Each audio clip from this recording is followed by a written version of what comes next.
Stop celebrating. Seriously, put the champagne away. Cancel the parade. Tell the mayor of Miami to wait. I have been reading your comments for the last 48 hours, and I am seeing a pattern that should terrify every single Inter-Miami fan. 6-0. 4-1. Easy win. Goodbye, Vancouver. Everyone, and I mean everyone, is acting like the MLS Cup Final is just a formality. You saw the 5-1 destruction of New York City FC last weekend. You saw the goals. You saw the magic. And now you think the final will be a walk in the park. You think Messi just shows up to Chase Stadium, scores a casual hat trick, and lifts trophy number 48 while the fireworks go off. But I need to be the bad guy for a second. I need to bring you back to reality, because while Miami fans are popping bottles, the Vancouver Whitecaps are planning a funeral. This Saturday isn't a coronation. It is a trap. In sports, the trap game is the most dangerous game you can play. It's the game where you are favored by so much that you forget how to fight. You forget that the other team is professional. You forget that in a one-game final, anything can happen. And if Miami isn't careful, if they walk onto that pitch thinking the job is done, they are walking straight into a nightmare. Welcome to the real MLS Cup preview. Let's talk about the things nobody wants to admit.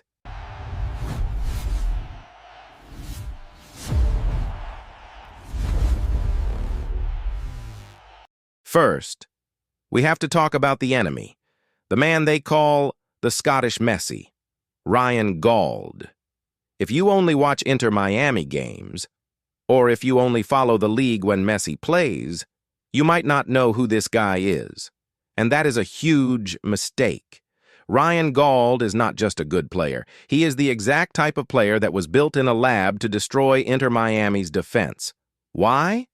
Because Miami has a very specific weakness. We saw it against Atlanta United in the regular season. We saw it against Monterrey in the Champions Cup.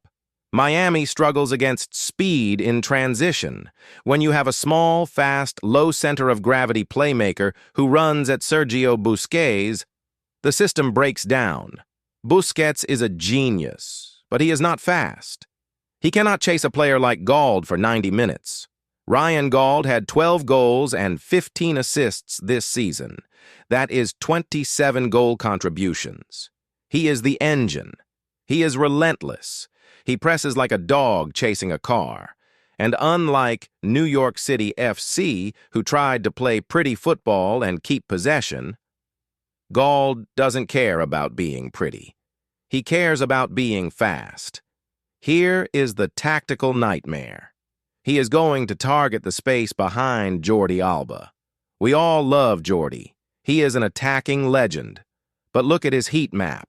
He spends 70% of the game in the opponent's half. When Alba goes forward to attack, he leaves a massive 40-yard hole on the left side of Miami's defense. Ryan Gauld lives in that hole. Every time Alba pushes up to overlap Messi, Gauld is going to be waiting.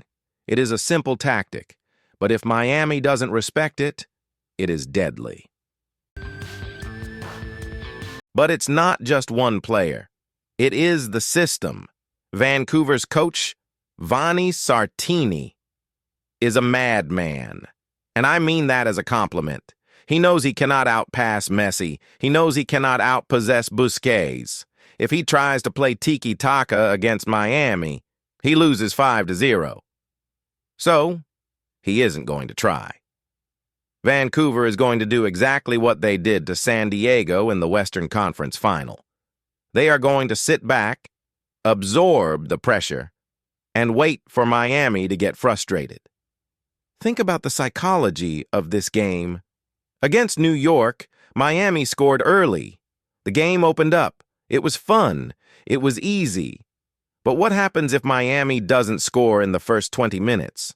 What happens if Vancouver puts 10 men behind the ball and just waits? The crowd at Chase Stadium gets quiet. You can hear the murmurs. Messi starts dropping deeper and deeper into his own half just to touch the ball. Suarez starts throwing his hands up in frustration. And that is when the trap snaps shut.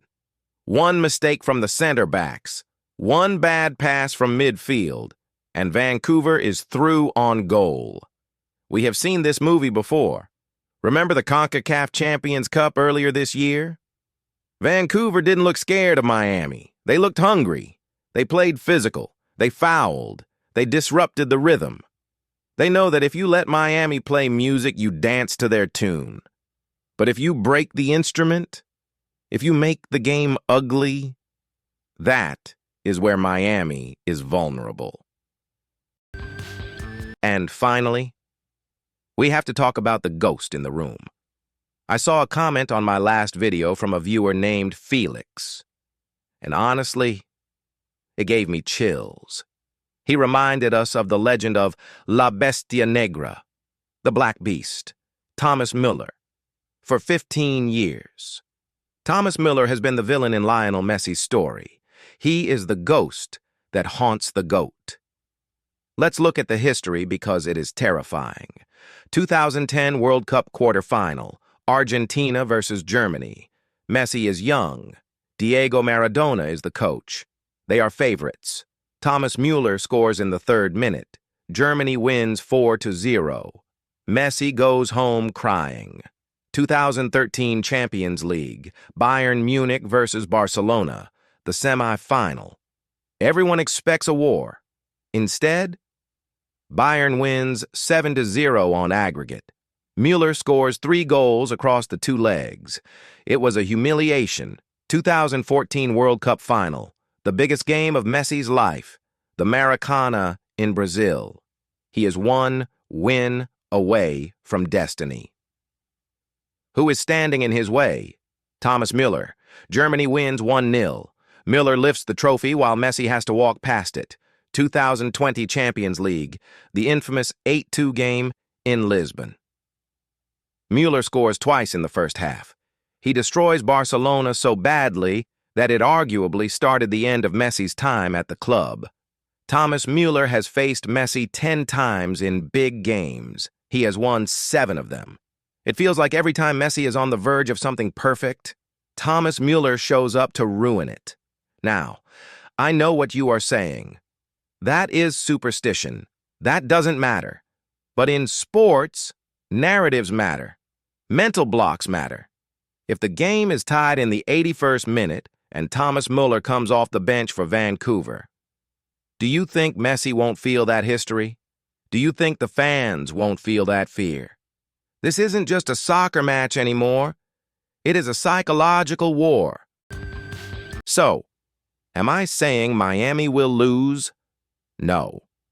They have the greatest player of all time. They have Luis Suarez. They have the home field advantage, and they just won 5-1 in one of the best performances we have ever seen. Logic says Miami wins, but I am saying this. If you think this is going to be a 5-0 blowout, you are dreaming. You are setting yourself up for heartbreak. Vancouver has absolutely nothing to lose. Nobody expects them to win.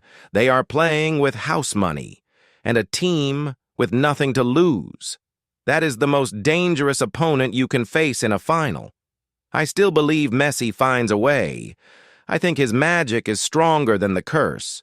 But be prepared to sweat. Be prepared to suffer. Because the fairy tale ending is never easy. I want to hear from the realists in the comments right now.